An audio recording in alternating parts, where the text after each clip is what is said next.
Une île sur laquelle on a beaucoup écrit, mais en fin de compte, on sait fort peu de choses. Pas même exactement d'où lui viennent ses habitants. Pas même avec certitude l'origine de son nom. Fermé sur ses traditions, ouvert à toutes les aventures, offerte et replié typiquement insulaire. Il y a 200 millions d'années, l'hémisphère sud se composait d'un seul continent, le Gondwana. Cet énorme bloc a commencé à se disloquer sous l'effet de violents cataclysmes. 30 millions d'années plus tard, le Gondwana était divisé en 3 continents. L'Afrique, l'Amérique du Sud, l'Australie et un sous-continent, l'Inde. Resté abandonné dans ce débâcle, un fragment de terre assez grand, Madagascar.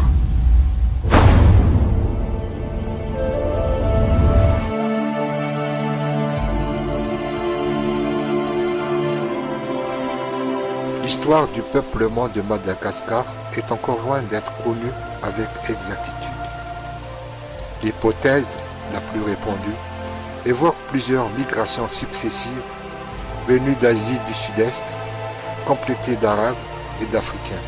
D'après la tradition orale, Madagascar aurait abrité au début de l'ère chrétienne des aborigènes appelés Wazim, des petits hommes aux cheveux lisses et au teint assez clair.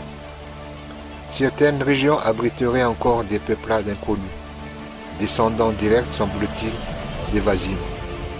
Les Kimous, les Siona, les Kalanours ou les Mikea.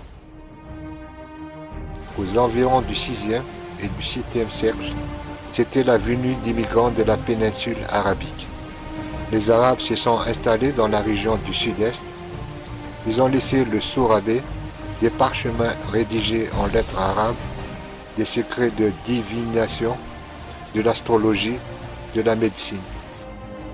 La plus importante vague de l'immigration était sans doute l'immigration des Asiatiques, essentiellement venus de la Malaisie et de l'Indonésie. Ils arrivaient près de Marunset, au nord-est de l'île, vers le XIIIe et XIVe siècle. Ils sont introduits à l'intérieur des terres, entre le lac Aloche et les forêts de l'Est, puis sur le plateau du centre. Les Indo-Pakistanais sont venus à peu près dans les mêmes périodes que les Arabes. Ils sont établis dans la région du Bouin, à l'ouest de l'île. Plus tard, les Africains, portés par les Arabes, qui pratiquaient la traite des esclaves, des peuples venus de l'Afrique de l'Est, le Mozambique en particulier, d'origine bantoue. La découverte de Madagascar par les Européens est assez récente. C'était en 1500, par des marins portugais. Ils donnèrent le nom île Saint-Laurent du nom du saint du jour, le 10 août 1500, par Diego Diaz, frère du célèbre navigateur Barthélemy Diaz. La carte de l'île Saint-Laurent, établie en 1546 par Pierre Desilliers. La carte de Madagascar de 1656 par Étienne de Flacourt, qui tenta la première implantation d'une colonie française dans le sud.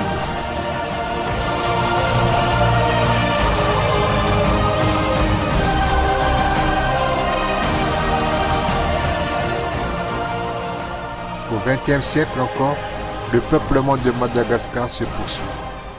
L'immigration de Chinois et d'Indo-Pakistanais, très forte sous la colonisation française, a encore mêlé d'autres sangs à celui de ce peuple déjà fortement métissé.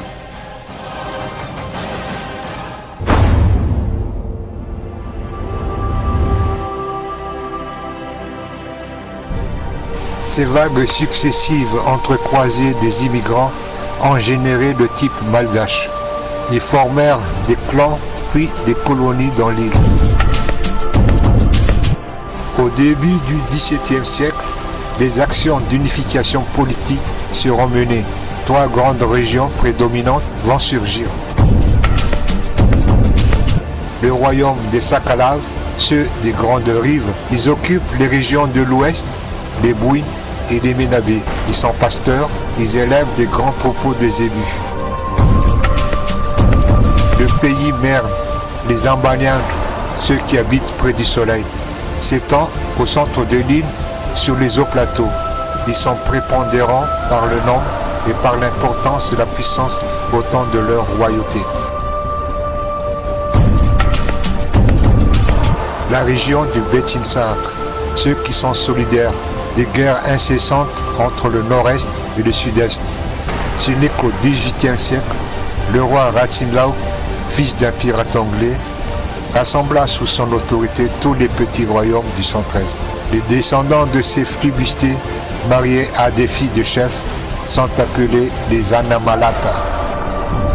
D'autres tribus vont compléter les 18 ethnies de cette nation mosaïque, comme les Bétiléo, les nombreux invincibles, qui côtoient les Merles sur les hauts plateaux sud. Ce sont des riziculteurs, leurs coutumes sont très proches de celles des Merles.